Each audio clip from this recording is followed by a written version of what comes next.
बिल्वाष्टकम्।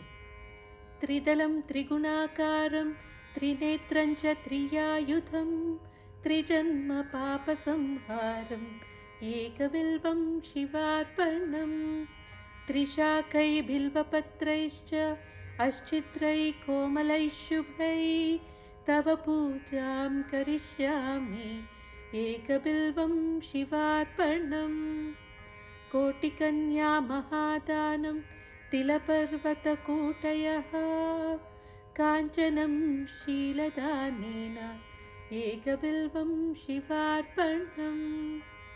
काशीक्षेत्रनिवासं च कालभैरवदर्शनम् प्रयागे माधवं दृष्ट्वा एकबिल्वं शिवार्पणम्।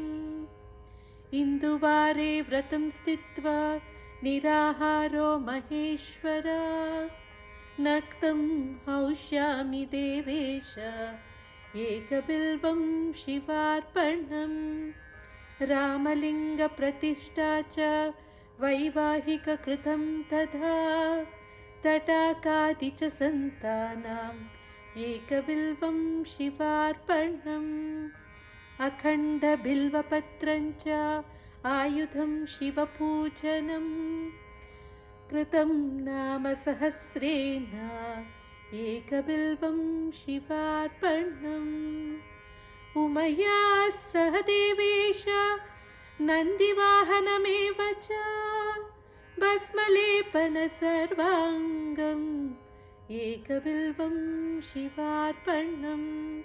सालग्रामेषु विप्राणां तटाकं दशकूपयो यज्ञकोटिसहस्रस्य एकबिल्वं शिवार्पणम्। दन्तिकोटिसहस्रेषु अश्वमेधशतक्रतौ कोटिकन्या महादानम् एकबिल्वं शिवार्पणम्। बिल्वानां दर्शनं पुण्यं स्पर्शनं पापनाशनम् अघोरपापसंहारम् एकबिल्वं शिवार्पणम्। सहस्रवेदपाठेषु ब्रह्मस्थापनमुच्यते अनेकव्रतकोटीनाम् एकबिल्वं शिवार्पणम्। अन्नदानसहस्रेषु सहस्रोपनयनं तदा अनेकजन्मपापानि एकबिल्वं शिवार्पणम्।